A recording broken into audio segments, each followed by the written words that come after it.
నిన్న రాష్ట్ర మాజీ మంత్రి తన్నీరు హరీష్ రావుకు సంబంధించి పూర్తి స్థాయిలో పవర్ పాయింట్ ప్రజెంటేషన్ అయితే తెలంగాణ భవన్లో ఇచ్చారు. సో రాష్ట్ర వ్యాప్తంగా బీఆర్ఎస్ శ్రేణులు కానీ బీఆర్ఎస్ పార్టీకి సంబంధించిన ప్రతి ఒక్కరు కూడా చాలా స్పష్టంగా కూడా దాన్ని తిలకించిన పరిస్థితి చూసాం. సో మొత్తానికి పవర్ పాయింట్ ప్రజెంటేషన్ సక్సెస్, దాంట్లో ఎలాంటి డౌటు లేదు. అది ప్రజల్లోకి ఎంత మేరకు వెళ్తుంది, పవర్ పాయింట్ ప్రజెంటేషన్కు సంబంధించి ప్రజల్లోకి ఎంత కోణంలో వెళ్తుంది, ఈ పవర్ పాయింట్ ప్రజెంటేషన్ ఏదైతే ఉందో అది బీఆర్ఎస్ పార్టీకి సంబంధించిన శ్రేణులు కానీ బీఆర్ఎస్ పార్టీకి సంబంధించిన కార్యకర్తలు కానీ దాన్ని ప్రజల్లోకి ఏ విధంగా ఇంటరాక్ట్ చేస్తారు, వాళ్ళకి ఏ విధంగా చెప్తారు అనేది ఇప్పుడు రాష్ట్ర వ్యాప్తంగా మరో చర్చ కొనసాగుతుంది. సో దీనికి సంబంధించి ఒకసారి కనుక మనం లోతుగా చూస్తే విశ్లేషిస్తే కనుక వాస్తవాల ప్రతిదృశ్యాన్ని కూడా ఒకసారి మీకు చెప్పే ప్రయత్నం అయితే చేస్తా. సో మొత్తానికి రాష్ట్ర వ్యాప్తంగా జరుగుతున్న కొన్ని అంశాలను మీ ముందుంచే ప్రయత్నం అయితే చేస్తున్నాను. దాంట్లో రాష్ట్ర ముఖ్యమంత్రి గారికి సంబంధించి సో పూర్తి స్థాయిలో జరుగుతున్న పరిస్థితులు ఏవైతే ఉన్నాయో ఆ జరుగుతున్న పరిణామాలు ఏవైతే ఉన్నాయో వాటికి సంబంధించి జరుగుతున్న అంశం కావచ్చు లేదా మరే ఇతర కారణాలు కూడా కావచ్చు. సో తెలంగాణ రాష్ట్ర వ్యాప్తంగా జరుగుతున్న ప్రతి ఎపిసోడ్కు సంబంధించి ఒకసారి మనం చూసే ప్రయత్నం అయితే చేద్దాం. రాష్ట్రానికి సంబంధించిన ముఖ్యమంత్రి కానీ లేదా రాష్ట్రానికి సంబంధించిన పరిస్థితులు కానీ అంటే పూర్తిగా కూడా ఇక్కడ జరుగుతున్న అంశాలన్నింటినీ కూడా మనం చూసాం.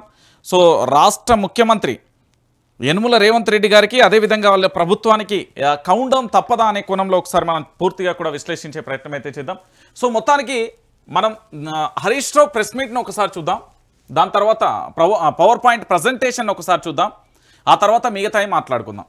సో 6 అడుగుల బుల్లెట్ అని నేను ఎందుకంటా అంటే ప్రభుత్వానికి సంబంధించి అస్త్రశస్త్రాలను సిద్ధం చేసి పూర్తి స్థాయిలో ప్రజాక్షేత్రంలోకి తీసుకెళ్లడానికి అతి బలంగా కూడా తన యొక్క పవర్ పాయింట్ ప్రజెంటేషన్తోని తెలంగాణ రాష్ట్ర వ్యాప్తంగా యువతను కానీ అన్ని వర్గాలను కూడా పూర్తి స్థాయిలో మేలుకొల్పుతున్నాడు హరీష్ రావు, దాంట్లో ఎలాంటి డౌటు లేదు. అయితే ఇక్కడ జరుగుతున్న కొన్ని అంశాలను మనం చూద్దాం.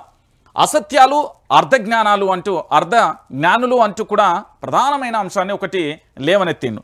సో ఇక్కడ కాంగ్రెస్ పార్టీకి సంబంధించి నిజంగా కూడా కాళేశ్వరం ప్రాజెక్టు కానీ అన్నారం కానీ మేడిగడ్డ కానీ సుందిల్లా కానీ రంగనాయక్ కానీ మల్లన్న సాగర్ కానీ మిడ్మానేర్ కానీ ఇట్లా తెలంగాణలో ఏవైతే కల్వకుంట్ల చంద్రశేఖరరావు గారి ప్రభుత్వం వచ్చిందో ఆ ప్రభుత్వం వచ్చిన తర్వాత పూర్తి స్థాయిలో ఎవరైతే ఈ ప్రాజెక్టులకు సంబంధించి పూర్తిగా జరిపారో దాంట్లో జరుగుతున్న ఈ యొక్క ప్రచారం ఏదైతే ఉందో కాంగ్రెస్ ప్రభుత్వం పదే బట్టగాల్చి మీదేసే ప్రయత్నం జరుగుతుందో దానికి సంబంధించి మనం డెప్త్గా ఆలోచిద్దాం. సో మొత్తానికి కాళేశ్వరంపై రాష్ట్ర ప్రభుత్వ తీరు బట్టబయలు అంటూ చూడొచ్చు. కమిషన్ రిపోర్ట్ పేరుతో కేబినెట్ పచ్చి అబద్ధాలు వాస్తవాలను దాచేస్తారని హరీష్ రావు మండిపాటు, ఆధారాలతో తెలంగాణ భవన్లో పవర్ పాయింట్ ప్రజెంటేషన్ ఇచ్చాడు.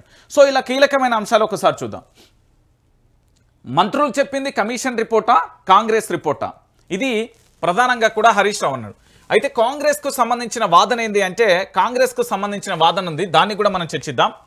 సో ఇది మంత్రులు ఇచ్చిన రిపోర్టా లేకపోతే కాళేశ్వరం కమిషన్కు సంబంధించి ఇచ్చిన రిపోర్టా, ఈ విషయంలో క్లారిటీ రావాలంటూ కూడా హరీష్ రావు ప్రభుత్వాన్ని చాలా క్లారిటీగా అడుగుతున్నారు. అంటే ఎన్నికల ముందు ఏవైతే ఆరోపణలు చేశారో ప్రభుత్వం అధికారంలోకి వచ్చిన తర్వాత ఏవైతే ఆరోపణలు చేశారో ఆ ఆరోపణలకు సంబంధించే బలంగా వినబడుతున్నాయి, గవి మాత్రమే కనబడుతున్నాయి అంటూ క్లారిటీగా కూడా చెప్పే ప్రయత్నం చేసిండు హరీష్ రావు. సో ఏదైతే కమిషన్ రిపోర్ట్లో కూడా అంటే కాంగ్రెస్ పార్టీకి సంబంధించిన నేతలు ఏవైతే మాట్లాడారో వాళ్ళు ఏ పదాలైతే ఉపయోగించారో గవి మాత్రమే కనబడుతున్నాయనే కోణంలో స్పష్టంగా ఉన్నది. ఆ రిపోర్ట్లో ఉన్నవన్నీ ట్రాష్, బేస్లెస్ ఎలిగేషన్స్ అంటూ కూడా హరీష్ రావు చెప్పిండు. ఎందుకంటే కాళేశ్వరం ప్రాజెక్టు కోసం నిరంతరాయంగా నిర్విరామంగా కృషి చేసింది హరీష్ రావు. ఎందుకంటే హరీష్ రావుకు సంబంధించి పూర్తి స్థాయిలో కాళేశ్వరం ప్రాజెక్టు ప్రారంభం నుంచి ఎండ్ వరకు పూర్తి స్థాయిలో కూడా ఆ ప్రాజెక్టు వెనకాల ఉండి పూర్తిగా కూడా ప్రాజెక్టును కంప్లీట్ చేయడానికి శతదా ప్రయత్నించిన విషయం మీ అందరికీ తెలిసిన విషయమే, అది అందరికీ కూడా అర్థమైన విషయమే. సో కమిషన్ రిపోర్ట్ పేరుతో నచ్చింది రాసుకున్నారు. దీంట్లో క్లారిటీ ఏంటంటే 635 పేజీలకు సంబంధించిన ఏదైతే కమిషన్ ఇచ్చిందో ఆ 635 పేజీలను పక్కన పెట్టి కేవలం 60 పేజీలు ఎప్పుడైతే తెర మీదకి తీసుకొచ్చిందో అప్పుడే తెలంగాణ సమాజానికి అర్థమైపోయింది. ఇక నచ్చని నాయకులను బదనాం చేద్దామని చూస్తున్నారు. ఏంది తెలంగాణను 14 సంవత్సరాలు పోరాటం చేసి 10 సంవత్సరాల అధికారంలో ఉంచి పూర్తి స్థాయిలో ప్రభుత్వాన్ని అధికారంలోకి నడిపించి తెలంగాణను సస్యశ్యామలం చేసిన కల్వకుంట్ల చంద్రశేఖరరావు ఎప్పటికైనా కూడా మనకు ఇబ్బందే, అది గొడ్డల పెట్టులా మారిపోతుంది, బీఆర్ఎస్ పార్టీని ఖతం చేయాలి, కేసీఆర్ను ఖతం చేయాలనే కోణంలో కాంగ్రెస్ పార్టీ ఉన్నది తప్ప ప్రజలకు మంచి చేద్దాం 6 గ్యారెంటీలు 13 అంశాలు ఏవైతే 420 హామీలు ఉన్నాయో వాటిని అమలు చేద్దామనే కోణంలో మాత్రం లేదు. ఇక ఈ రిపోర్టు నిజమైతే కేంద్రాన్ని తప్పు పట్టినట్లే. కాళేశ్వరం ప్రాజెక్టుకు అన్ని అనుమతులు ఇచ్చింది కూడా కేంద్రమే కదా. ఇక్కడ భలే ట్విస్ట్ ఉంటుందండి. ఎందుకంటే కేంద్రానికి సంబంధించిన అనుమతులు ఉన్నాయి. ఆ అనుమతులకు సంబంధించి కూడా మనం చూసాం. దాంట్లో కేంద్రానికి సంబంధించిన ప్రతి యొక్క క్లారిటీగా కూడా తన్నీరు హరీష్ రావు పూర్తి స్థాయిలో కూడా వాటిని వివరించే ప్రయత్నం చేసిండు. కానీ ఎక్కడా కూడా దానికి సంబంధించిన ఏ ఒక్క వాదన కూడా క్లారిటీగా ప్రభుత్వం నుండి ఖండించడం కాదు, ఎవిడెన్సెస్ను బయట పెట్టలేకపోయింది. ఇక దాంతోపాటు ఇంకొక విషయం ఏంటంటే కాళేశ్వరం ప్రాజెక్టు అన్ని అనుమతులు ఇచ్చింది కేంద్రమే, కేబినెట్ అప్రూవల్ లేదని చెప్పడం పచ్చి అబద్ధం. అయితే బీఆర్ఎస్ పార్టీ దీన్ని మొదటి నుండి కూడా చాలా బలంగా కూడా వాదిస్తున్న అంశం ఏంటంటే చాలా క్లారిటీగా కూడా వాళ్ళు చెప్పే అంశం ఒకటే, ఎట్టి పరిస్థితులలో కూడా ఈ కాళేశ్వరం ప్రాజెక్టుకు సంబంధించి ఏదైతే ఉందో ఆ కాళేశ్వరం ప్రాజెక్టుకు సంబంధించి పూర్తిగా కూడా అప్రూవల్ ఉంది అంటూ కూడా వీళ్ళు పదే పదే చెప్తున్నారు. అసెంబ్లీలో చర్చ పెట్టండి, చీల్చి చెండాడతాం, దమ్ముంటే మైక్ కట్ చేయకుండా సభ నిర్వహించాలి, ఇదంతా కేసీఆర్ని హింసించాలనే కుట్ర, ధర్మమే గెలుస్తుంది, సత్యమే నిలబడుతుంది, ఎప్పటికైనా కాళేశ్వరంపై తెలంగాణ వరప్రదాయిని అంటూ మాజీ మంత్రి తన్నీరు హరీష్ రావుకు సంబంధించి నిన్న పవర్ పాయింట్ ప్రజెంటేషన్లో చెప్పిండు.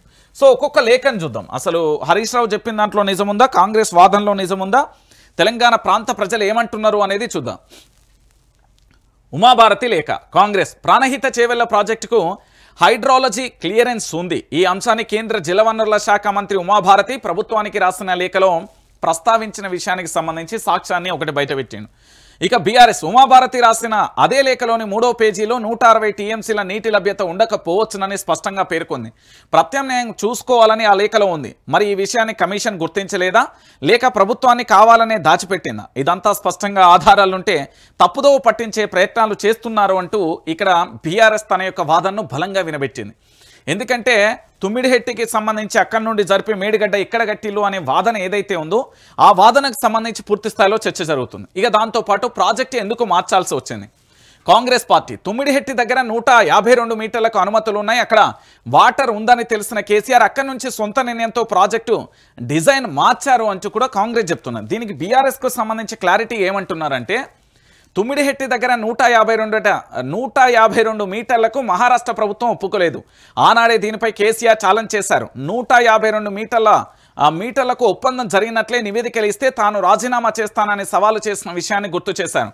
152 మీటర్లకు ఒప్పుకోమంటూ పూర్తి స్థాయిలో కూడా వీళ్ళు చాలా క్లారిటీగా అంటే మహారాష్ట్ర ముఖ్యమంత్రికి లేఖ రాసిలు. ఎప్పుడు 15వ తారీఖు 10వ నెల 2013 152 మీటర్ల ఆనుకొని మీ ఇష్టం వచ్చినట్లు ఖర్చు పెడితే ఆ డబ్బంతా వృధా అవుతుందని రివ్యూ చేసుకోవాలని హెచ్చరిస్తూ లేఖ రాశారు. పైగా తుమ్మిడిహెట్టి దగ్గర నిర్వహించే బ్యారేజీ చాప్రాల్ వైల్డ్ లైఫ్లో ఉంది. అనుమతులు రావాలంటే సుప్రీంకోర్టుకు వెళ్ళినా కష్టమే, అక్కడ నీళ్ళే లేవని కూడా సిడబ్ల్యూసీనే లేఖ రాసింది. మీరు చేసిన తప్పులను సరిదిద్దుకోవడం కోసమే కేసీఆర్ మేడిగడ్డను మార్చాడు అంటూ కూడా ఇక్కడ ఒక క్లారిటీ ఇచ్చింది. సో తుమ్మిడిహెట్టు ఎందుకు మార్చాల్సి వచ్చిందంటే మహారాష్ట్ర ప్రభుత్వం చాలా క్లారిటీగా చెప్పింది. ఏమని అంటే 152 మీటర్లకు తుమ్మిడిహెట్టి దగ్గర 152 మీటర్లకు మహారాష్ట్ర ప్రభుత్వం ఒప్పుకోలే. దీనికి సంబంధించి పూర్తి స్థాయిలో లేఖ రాసినాక కూడా ఇక్కడ క్లారిటీ ఏంటంటే ఈ లేఖకు సంబంధించి పూర్తి స్థాయిలో కూడా వాస్తవాలు మీరు రివ్యూ చేసుకోవాలి, లేకపోతే ఇబ్బందికరమైన పరిస్థితులు ఏర్పడతాయంటూ కూడా హెచ్చరిస్తూ రాసిలు. మళ్ళీ సిడబ్ల్యూసీ కూడా ఏమని రాసిందంటే మీరు సుప్రీంకోర్టుకి వెళ్ళిన కష్టమే, అక్కడ నీళ్లు లేవు అంటూ కూడా చెప్పింది.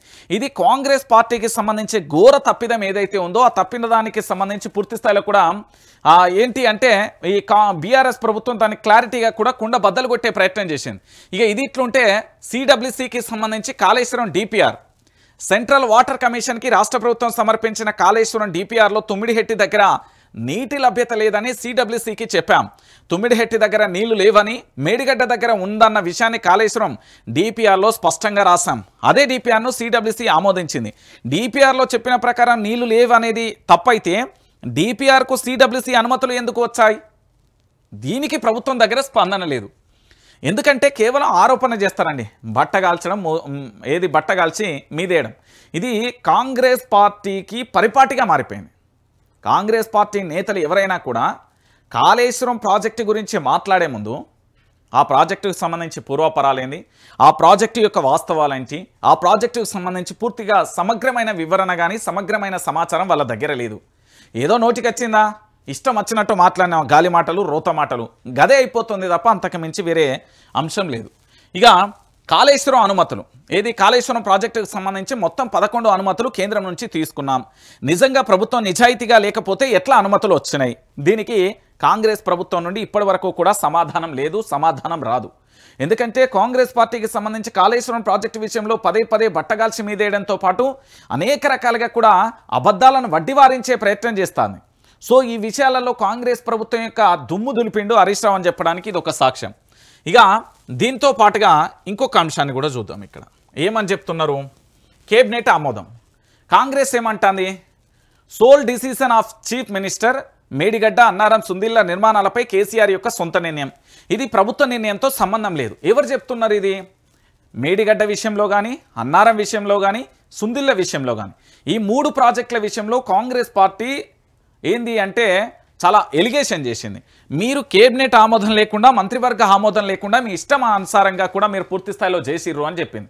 అయితే ఇక్కడ బీఆర్ఎస్ కౌంటర్ ఏమి ఇచ్చింది అంటే చాలా క్లారిటీగా చెప్పింది. వాళ్ళు అడిగిన ప్రతి ప్రశ్నకు కూడా సమాధానం ఇచ్చింది. ఇప్పుడు ఈ సమాధానాలన్నింటికి మళ్ళీ రిప్లై ఇచ్చే దమ్ముందా అంటే లేదు. ఎందుకంటే వాళ్ళ దగ్గర మ్యాటర్ లేదు, ఫస్ట్ సబ్జెక్ట్ లేదు. అది వాస్తవమైన విషయం.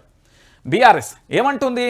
మేడిగడ్డ అన్నారం సుందిళ్ల బ్యారేజీ నిర్మాణాలు వాప్కోస్ అంటే డిపిఆర్ హై పవర్ కమిటీ సిఫారసులు కేబినెట్ నిర్ణయం సిడబ్ల్యూసి ఆమోదం మేరకు జరిగాయి. ఎప్పుడెప్పుడు జరిగింది? ఇది 2016 జూన్ 14న కేబినెట్ ఆమోదం జరిగింది. 27 మే 2018 ఆ తర్వాత 1 ఆగస్టు 2021 తేదీన మేడిగడ్డ బ్యారేజ్ నిర్మాణానికి మొత్తం 2 సార్లు కేబినెట్ ఆమోదం తెలిపింది.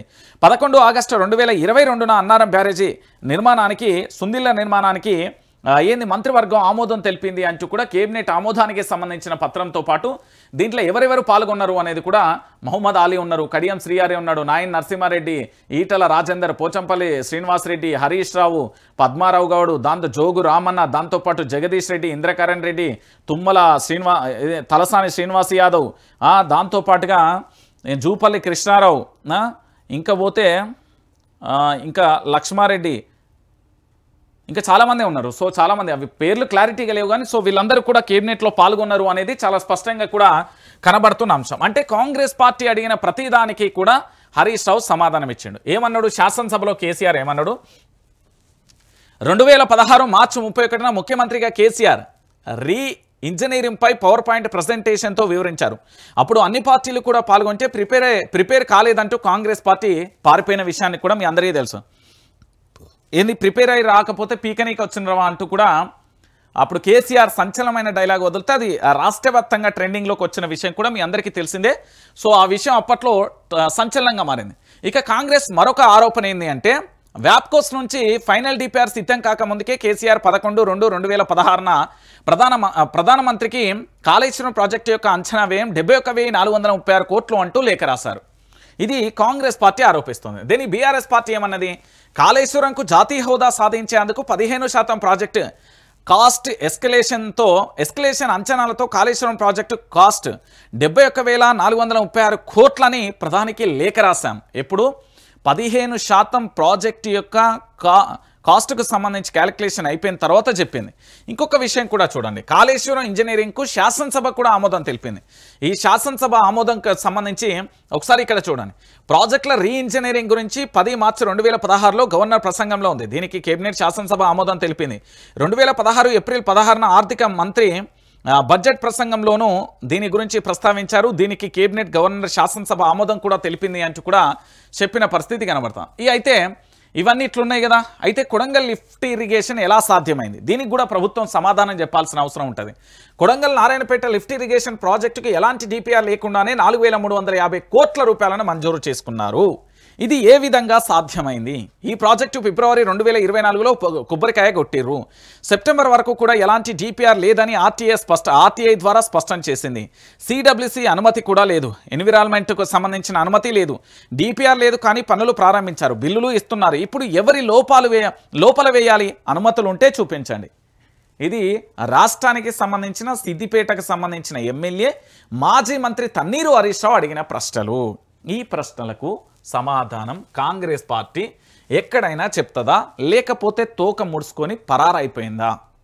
హలో కాంగ్రెస్, మిమ్మల్ని అడిగేది. మాజీ మంత్రి Thanneeru Harish Rao power point presentation ఇచ్చి మీరు అడిగిన ప్రతి ప్రశ్నకు సమాధానం చెప్పిండు. 630 పేజీల పైచిలుకున్న దాన్ని 60 పేజీలు చేసుడు కాదు. వాస్తవాలు ప్రజలకు చెప్పండి. కాళేశ్వరాన్ని నిర్విరామం చేయకండి. అది తెలంగాణ ప్రాంత ప్రజలందరికీ కూడా ప్రతి ఒక్కరి కష్టార్జితం. ఎండాకాలంలో కూడా పూర్తి స్థాయిలో కూడా గలగల గోదావరి పాదాల చెంతకు చేరుతుంది అంటే ఆలోచించుర్రి. మంచి చేసిండా కేసీఆర్, చెడు చేసిండా? ఇది ఇట్లున్నదా?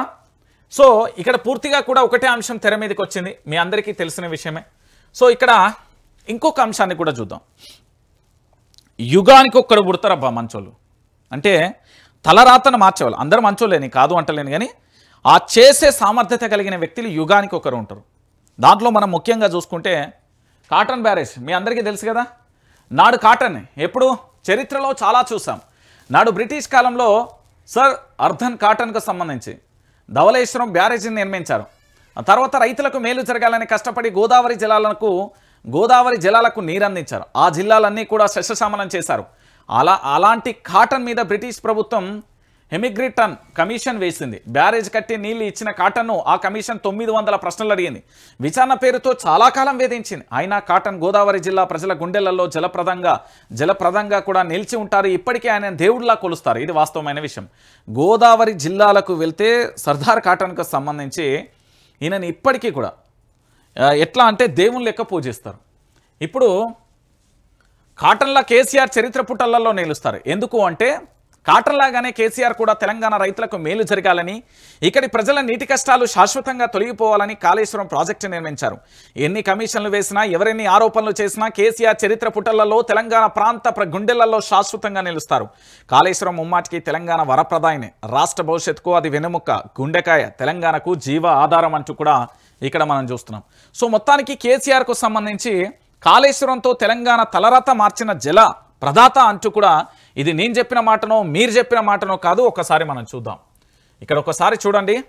ఇది water man of India Rajender Singh ఎవరైనా 2022 ఫిబ్రవరి 15న ఆయన పూర్తి స్థాయిలో కూడా ఈ యొక్క అంశాన్ని ఏం మాట్లాడినారు.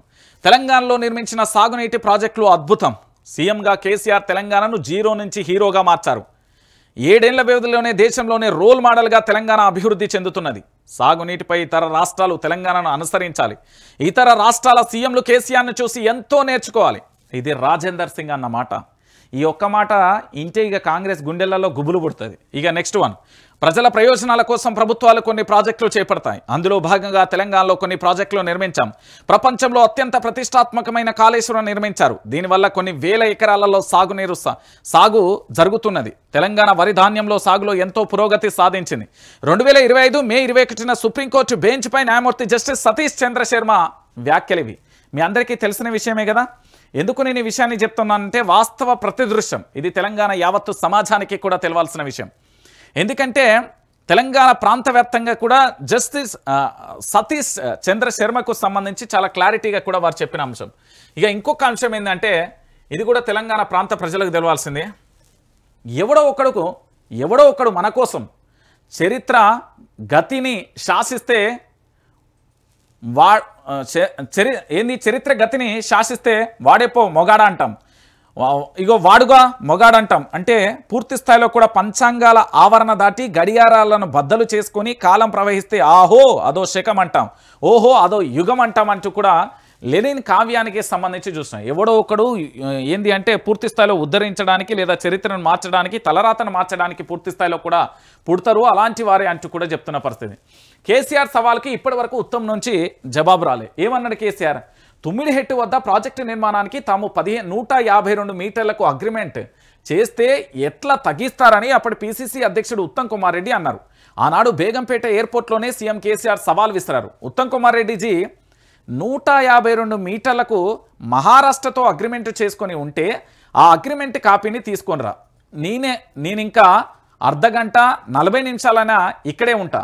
నువ్వు పత్రం తీసుకొని వచ్చి చూపిస్తే ఇక్కడ నుంచి ఇటే రాజ్భవన్కి వెళ్ళి రాజీనామా చేస్తా అంటూ కేసీఆర్ సవాల్ చేసిండు. ఫేక్ మాటలు గ్లోబల్ ప్రచారం చేసిన ఉత్తమ్ ఈ రోజు వరకు కూడా ఆ కాపీని తీసుకురాలే అంటూ కూడా ఒక ప్రధానమైన అంశం. ఇక రెండో అంశం ఏంది? కాంగ్రెస్ చేసిన తప్పును దిద్దుకునేందుకు మేడిగడ్డకు మార్పు. తుమ్మిడిహెట్టి వద్ద ప్రాజెక్టు అటు కాంగ్రెస్ చేసిన తప్పు వల్ల జరిగిన ఖర్చు వృధా కాకుండా వాడడం కోసమే కేసీఆర్ ప్రాజెక్టును తుమ్మిడిహెట్టి నుంచి మేడిగడ్డకు మార్చారు. ఏపీ ప్రభుత్వం ఇష్టం వచ్చినట్లు 152 మీటర్లు పెంచి ప్రాజెక్టు కడితే చంద్రాపూర్ జిల్లాలో 22, గచ్చిరోలి జిల్లాలో 8 గ్రామాలు మునిగే ప్రమాదం ఉన్నదని, అందువల్ల ఈ ప్రాజెక్టును ఒప్పుకునే ప్రసక్తే లేదని, కాదని ముందుకెళ్తే ప్రజాధనం వృధా కాక తప్పదని హెచ్చరిస్తూ 2013లో అంటే మహారాష్ట్ర ముఖ్యమంత్రి పృథ్వీరాజ్ చౌహాన్కు సంబంధించి ఏపీ సీఎంకు లేఖ రాశారు. మహారాష్ట్రను ఒప్పించకుండా, నీళ్లు ఉన్నావా లేవా చూడకుండా వైల్డ్ లైఫ్లో ఇరికించి కాంగ్రెస్ తెలంగాణకు ద్రోహం చేసింది.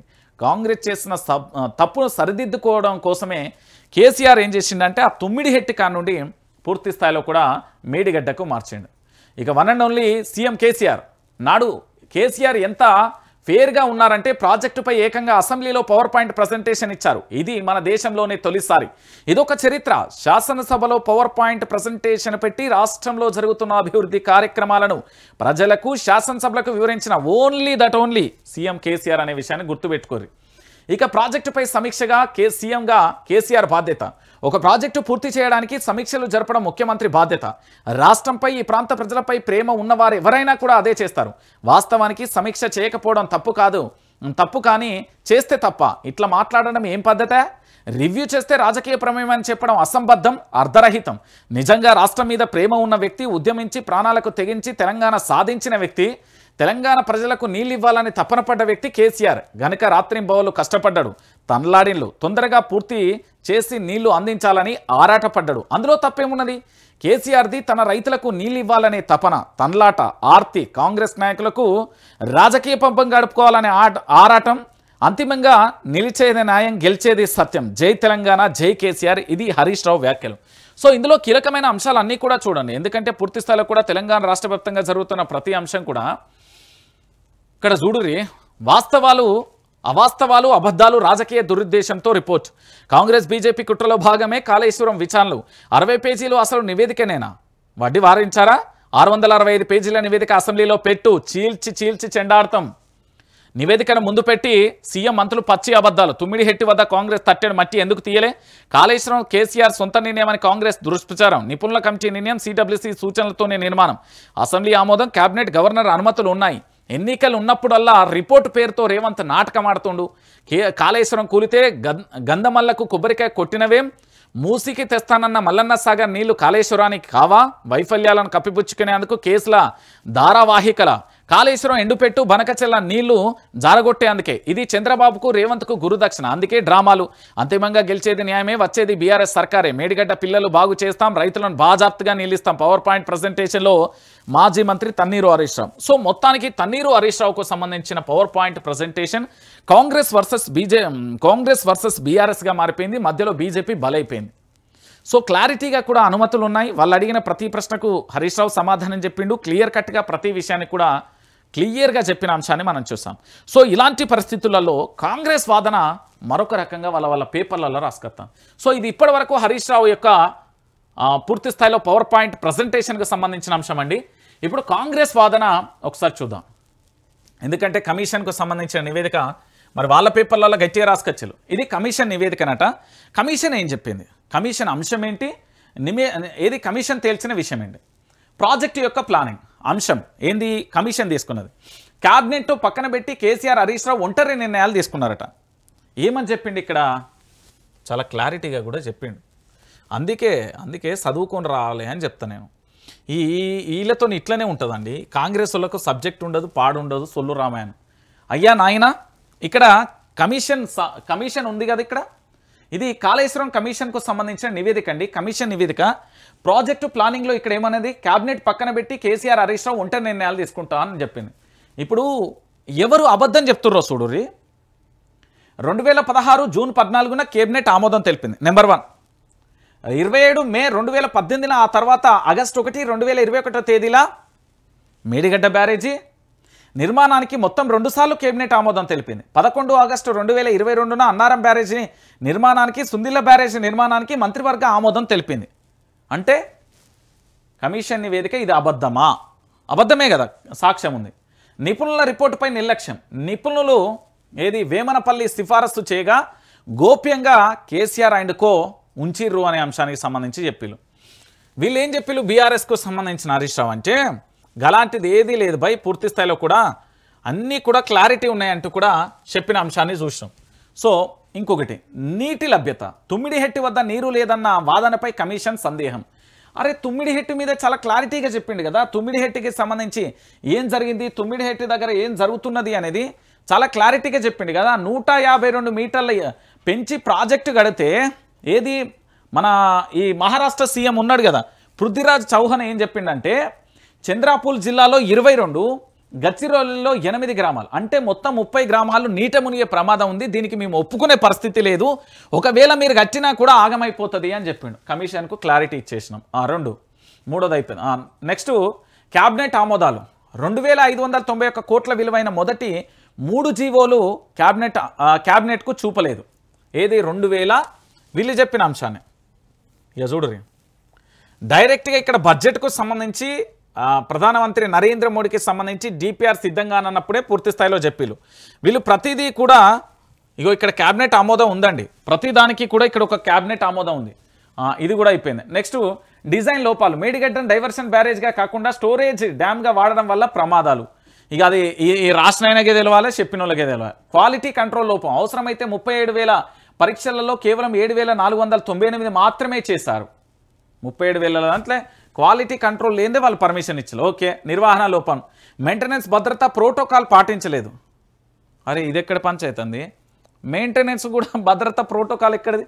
అవినీతి ఆరోపణలు. ముందస్తు కంప్లైంట్ ఏది కాంప్లికేషన్ సర్టిఫికేట్లు, బ్యాంక్ గ్యారంటీలు అన్యాయంగా విడుదల, కాంట్రాక్టర్ల జట్టు అంటూ కూడా చెప్పారు. దీన్ని నిరూపించాల్సిన బాధ్యత కమిషన్ మీద ఉంటుంది. బాధ్యత అప్పటి సీఎం, మంత్రులు, ఐఏఎస్లు, ఇంజనీర్లు, ఎల్ఎన్టీ, ఆఫ్ఘాన్, నవయుగ వంటి సంస్థలు నేరుగా బాధ్యత వహించాలి. ఆర్థిక నష్టం ఎంత నష్టమైందట వీళ్ళ భాషల? 1900 కోట్లకు పైగా కూడా నష్టమైంది. 87,449 కోట్లు ఓబీబీ రుణం తీసుకున్నారు. ఎంత నష్టమైందని చెప్తున్నారు? కేవలం 1900 కోట్లు. మావోలు గోపనపల్లి భూముల కంటే అధ్వానం కాదు కదా, నష్టం లేదు, ఏది లేదు. ఇగో బీఆర్ఎస్ వాదన ఏమున్నది? నీటి లభ్యతకు సంబంధించి సిడబ్ల్యూసి ఉమాభారతి ఆధారంగా తుమ్మిడిహెట్టి వద్ద నీటి నిబంధన లేదని, అందుకే మేడిగడ్డ మార్పు చేసినామని చెప్పారు, చల్లబడ్డారు. క్యాబినెట్ ఆమోదాలు. 2016 జూన్ 14వ తేదీన క్యాబినెట్ ఏంది రిజల్వ్ పూర్తి స్థాయిలో కూడా అక్కడ మేము క్యాబినెట్ ఆమోదం తెలిపినాం. అక్కడ అసెంబ్లీలో కూడా పవర్ పాయింట్ ప్రజెంటేషన్ ఇచ్చినాను. నిపుణులు మేడిగడ్డకు వ్యతిరేకం కాకుండా మిడ్మానేర్ పంపింగ్పై సాంకేతిక అభ్యంతరం మాత్రమే చెప్పారు. డిపిఆర్ ప్రామాణికం ఏంది అంటే వ్యాప్కోస్కు సంబంధించి డిపిఆర్ మరియు 11 కేంద్ర సంస్థల ఆమోదాలు కూడా ఉన్నాయి. డిజైన్లు, ఇంజనీర్ల సూచనలు ఆధారంగా జరిగింది. పక్షపాతం. న్యాయ కమిషన్ రాజకీయ ప్రేరణతో పనిచేసింది. పోలవరం ప్రమాదంపై ఎందుకు విచారణ జరపలేదు అంటూ కూడా పూర్తి స్థాయిలో చెప్పింది. ఇక చెప్పుర్రి, బీఆర్ఎస్ఎల్లో చెప్పిన దానికి కమిషన్ ఎట్లా రిపోర్ట్ ఇస్తుందో చూడాలి. ఇక నిర్వహణ ఎప్పటికీ గుదిబండే. వరుసగా కరువు వస్తేనే కాళేశ్వరం ఉపయోగం. తెలంగాణకు తెల్ల ఏనుగుగా మారిన ప్రాజెక్టు. ఎకరాకు నీరు పారాలంటే 21,000 ఖర్చు. పూర్తి స్థాయిలో ఎత్తివేస్తే 25,000 కోట్ల ఖర్చు.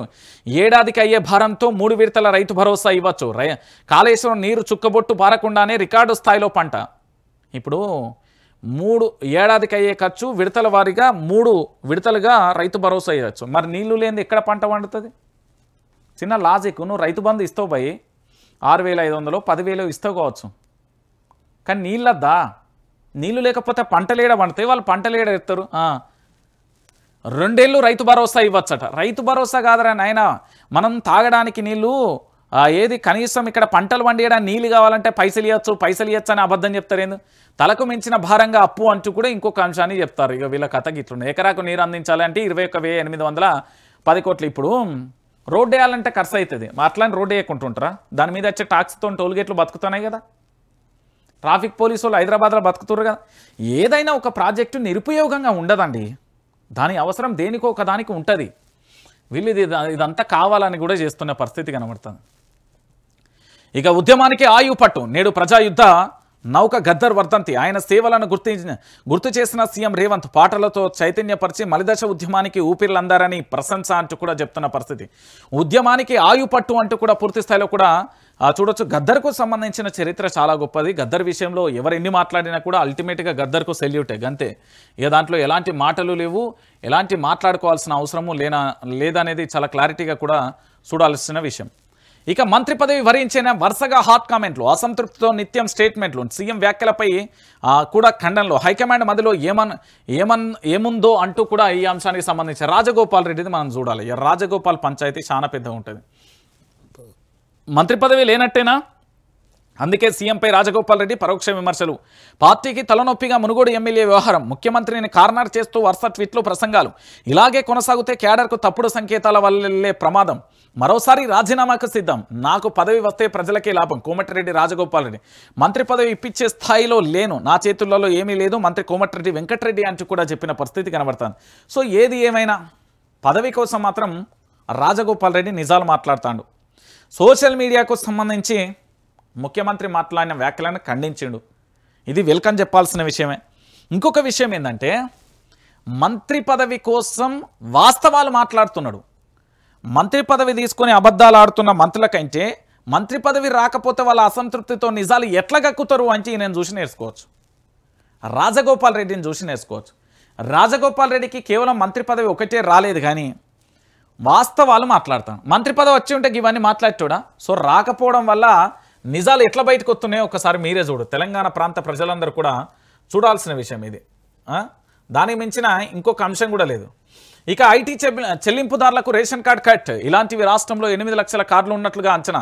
చర్యలు చేపట్టేందుకు సిద్ధమైన కేంద్రం, ఆధార్ పాన్ కార్డుల ద్వారా వివరాల సేకరణ అంటూ కూడా చెప్తున్న పరిస్థితి కనబడుతుంది. సో మొత్తానికి మరొక గుదిబండ రాబోతుంది. ఐటీ చెల్లింపుదారులకు రేషన్ కార్డు అయితే కట్ కాబోతుంది. దానికి సంబంధించి కేంద్రం వివరాలు కూడా సేకరిస్తుందట.